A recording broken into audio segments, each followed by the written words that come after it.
നിങ്ങൾക്ക് വിഷ്വൽസിൽ കാണാൻ സാധിക്കുന്നത് പോലെ പ്യാസ സാൻ പിയത്രോ ഇപ്പോഴും ജനസാഗരമാണെന്ന് നമുക്ക് പറയാൻ സാധിക്കും. ജനങ്ങൾ ഒഴുകി എത്തിക്കൊണ്ടിരിക്കുകയാണ്.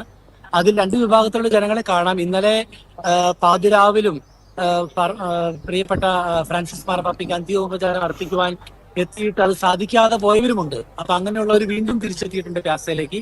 ഏതായിരുന്നാലും ഒരു പ്രത്യേക കാര്യം ഓർപ്പിക്കാനുള്ളത്, സാധാരണ രീതിയിൽ ആദ്യത്തെ അനൗൺസ്മെന്റ് അനുസരിച്ച് രാത്രി 12 മണി വരെയായിരുന്നു പൊതുജനത്തിനുള്ള ദർശനം പറഞ്ഞിരുന്നത്. പക്ഷേ ജനങ്ങളുടെ അമിതമായ ഒഴുക്ക് കാരണം ആ തീരുമാനത്തിൽ മാറ്റം വരുത്തി. അത് വെളുപ്പിന് 3 മണി വരെയായിരുന്നു എന്നാണ് പറഞ്ഞിരുന്നത്. പക്ഷെ അത് വീണ്ടും 5-5:30 മണി വരെ ഈ പൊതുദർശനം മുന്നോട്ട് പോവുകയും കൂടുതൽ ജനങ്ങൾക്ക് മാർപ്പാപ്പയെ കണ്ട് അന്ത്യോപചാരം അർപ്പിക്കാൻ അവസരം ലഭിക്കുകയും ചെയ്തിരുന്നു. യാത്ര ഇപ്പോഴും വളരെയധികം ജനങ്ങളെ കൊണ്ട് നിറഞ്ഞിരിക്കുകയാണ്.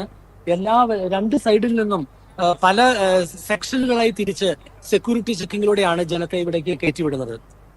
നമ്മൾ ഇന്നലെ സംസാരിച്ചിരുന്നു, ഒരുപക്ഷെ ആളുകൾ കൂടുവാണെങ്കിൽ വത്തിക്കാൻ സമയം നീട്ടി നൽകാൻ സാധ്യതയുണ്ടെന്ന് അച്ഛനോട് ഞാൻ സംസാരിച്ചിരുന്നു അല്ലേ? പക്ഷെ അതുപോലെ തന്നെ സംഭവിച്ചതാണ്. തീർച്ചയായിട്ടും പറഞ്ഞത്. ഇന്ന് രാത്രി എത്ര മണി വരെയാണ്? അർദ്ധരാത്രി വരെ തന്നെയാണ് വത്തിക്കാൻ പറഞ്ഞിരിക്കുന്നത്. അവര് ഒഫീഷ്യലി എഴുതി വെച്ചിരിക്കുന്നത് ഇന്നലെ ഇതിക്ക് മുമ്പ് അനൗൺസ് ചെയ്ത പോലെ തന്നെ 12 മണി വരെയാണ്. പക്ഷെ ഇന്നും തീർച്ചയായും ആ സമയം നീട്ടി കൊടുക്കാനായിട്ട് സാധ്യതയുണ്ട്. കാരണം അതുപോലെ ജനം ഇവിടേക്ക് ഒഴുകിക്കൊണ്ടിരിക്കുകയാണ്. എന്റെ ഒഫീഷ്യലായിട്ട് എനിക്ക് ലഭിച്ച അറിവനുസരിച്ച് ഏകദേശം 100,000 ജനങ്ങളാണ് ഇന്നലെ തന്നെ ഇവിടെ വിസിറ്റ് ചെയ്യാൻ വന്നിരിക്കുന്നത് മൊത്തത്തിൽ. അതായത് 100,000-ലധികം ജനങ്ങൾ ഉണ്ടായിരുന്നു. പ്രത്യേകിച്ച് ട്രാൻസ്ലേഷൻ ഓഫ് ദ ബോഡി ആ സമയം മുതൽ ഒഫീഷ്യലി ബസിലിക്കയുടെ അകത്ത് പ്രവേശിച്ചതാണ് ഉദ്ദേശിക്കുന്നത്. 100,000-ലധികം പേര് ഈ വത്തിക്കാനിൽ 4-5 മണിക്കൂറൊക്കെ കാത്തു നിന്നിട്ടാണ് ഫ്രാൻസിസ് മാർപ്പാപ്പ വരുന്നത് കാണാൻ ഈ ജനങ്ങൾ നിൽക്കുന്നത് അല്ലേ?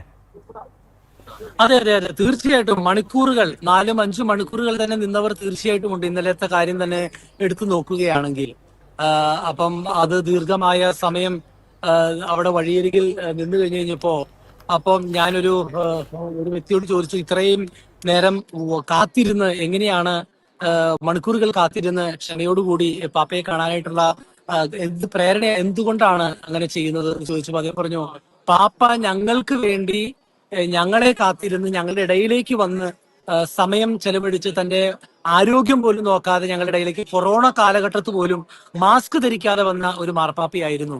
അപ്പോൾ ആ പാപ്പയ്ക്ക് വേണ്ടി ഞങ്ങൾക്ക് ചെറിയൊരു ത്യാഗം സഹിക്കുന്നതിൽ എന്താണ് ബുദ്ധിമുട്ടെന്നാണ് ചോദിച്ചത്. അതെന്റെ ഹൃദയത്തെ സ്പർശിച്ചു.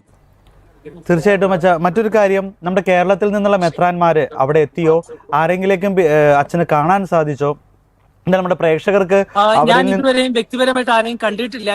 നമ്മള് മാധ്യമങ്ങളുടെ അറിഞ്ഞതനുസരിച്ച് അഭിമന്യ സീറോ മലബാർ സഭയുടെ തലവനായ അഭിമന്യ റാഫേൽ തട്ടിൽ പിതാവും അതോടൊപ്പം തന്നെ സീറോ മലങ്കര സഭയുടെ തലവനായ ക്ലീമീസ് പിതാവും ഒക്കെ അവിടുന്ന് യാത്ര പുറപ്പെട്ടിട്ടുണ്ട് എന്നുള്ള അറിവും മാത്രമേ എനിക്ക് ലഭിച്ചിട്ടുള്ളൂ. വ്യക്തിപരമായിട്ട് ഇതുവരെയും ആരെയും കാണാൻ സാധിച്ചിട്ടില്ല. പ്രത്യേകിച്ച് ഞാൻ ഇന്നലെ വെളുപ്പിന് 2 മണിക്കാണ് ഉറങ്ങിയത്. കാലത്ത് ഇപ്പൊ ഇവിടെ എത്തിയിട്ടുള്ളൂ നമ്മുടെ ഇവിടുത്തെ കാര്യങ്ങൾ അറിയുവാൻ വേണ്ടി.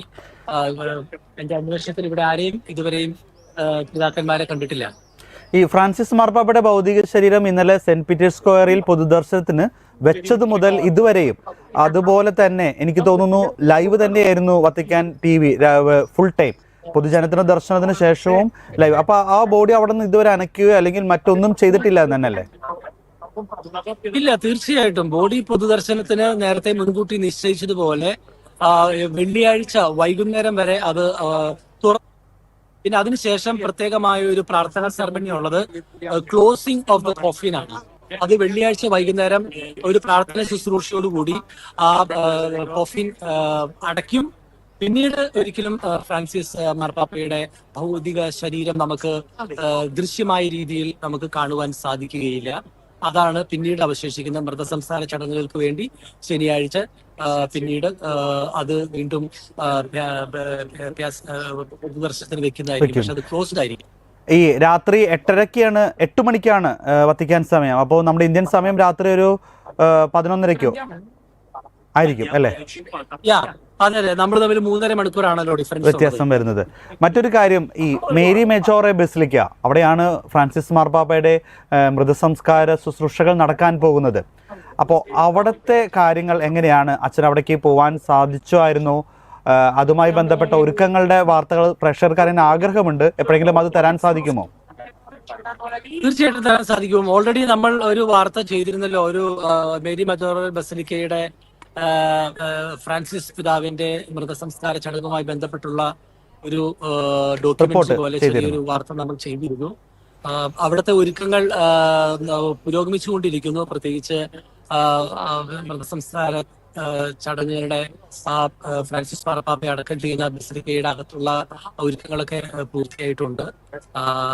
എങ്കിലും അവിടേക്ക് ബസിലിക്കയിൽ പ്രാർത്ഥിക്കാൻ ചെല്ലുന്ന ജനത്തിന് ഇതുവരെയും പ്രാർത്ഥിക്കുവാനായിട്ട് അനുമതികളൊന്നും നിഷേധിച്ചിട്ടില്ല. അതും പതിവുപോലെ മറു സൈഡിലൂടെ നടക്കുന്നു. കൂടുതൽ അപ്ഡേറ്റ്സ് തീർച്ചയായിട്ടും നൽകുന്നതായിരിക്കും.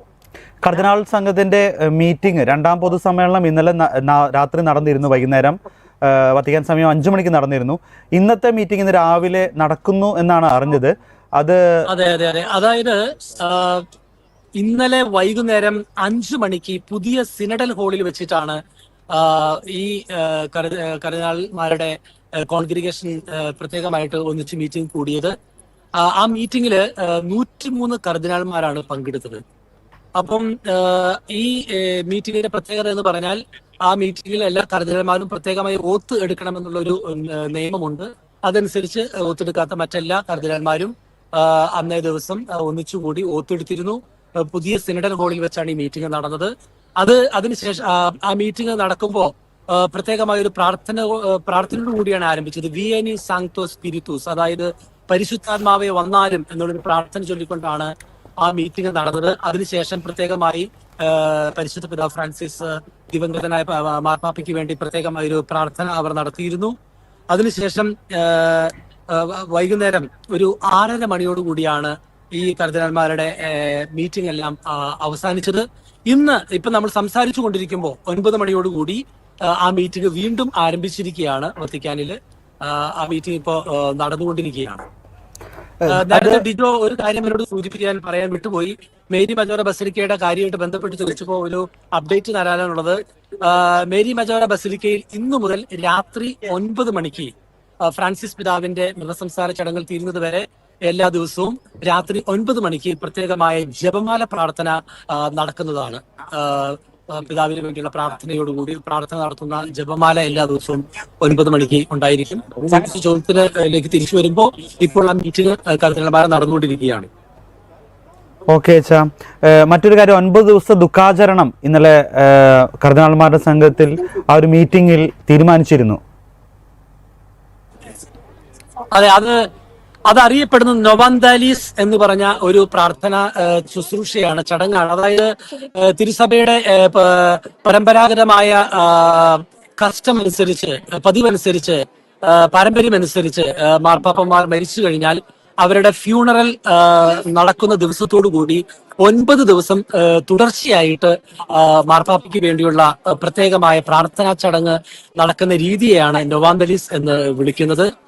അപ്പോൾ അതിൽ പ്രത്യേകമായിട്ട് എടുത്തു പറയാനുള്ളൊരു കാര്യം, ഫ്യൂണറൽ നടക്കുന്ന ആ ദിവസത്തെ 1-ാമത്തെ ദിവസമായിട്ട് കണക്കുകൂട്ടുകയും തുടർന്ന് വരുന്ന എല്ലാ ദിവസവും പിതാവ് ഫ്രാൻസിസ് മാർപ്പാപ്പയുടെ ആത്മശാന്തിക്ക് വേണ്ടിയും പിതാവിന് വേണ്ടിയും പ്രത്യേകമായിട്ട് പ്രാർത്ഥനകൾ സെയിന്റ് പീറ്റേഴ്സ് ബസിലിക്കയിൽ നടക്കും. അതിൽ ഏറ്റവും എടുത്തു പറയേണ്ട ഒരു കാര്യം, എല്ലാ ദിവസവും തുടർച്ചയായി 9 ദിവസവും ദിവ്യബലി അർപ്പിച്ചുള്ള ഒരു പ്രാർത്ഥനയായിരിക്കും നടക്കുക.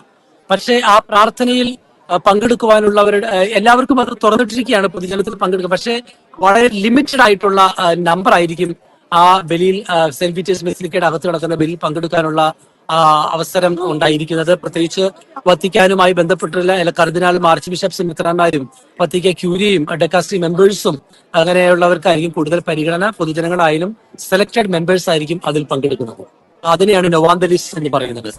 അച്ഛാ, മറ്റൊരു കാര്യം, പുതിയ മാർപ്പാപ്പയെ തെരഞ്ഞെടുക്കാനുള്ള ആ ഒരു കൺസിസ്റ്ററി അത് കൂടുവാൻ അതുമായി ബന്ധപ്പെട്ട ദിവസങ്ങളോ അത് എന്നായിരിക്കുമെന്ന് അങ്ങനെ എന്തെങ്കിലും വാർത്തകൾ വരുന്നുണ്ടോ?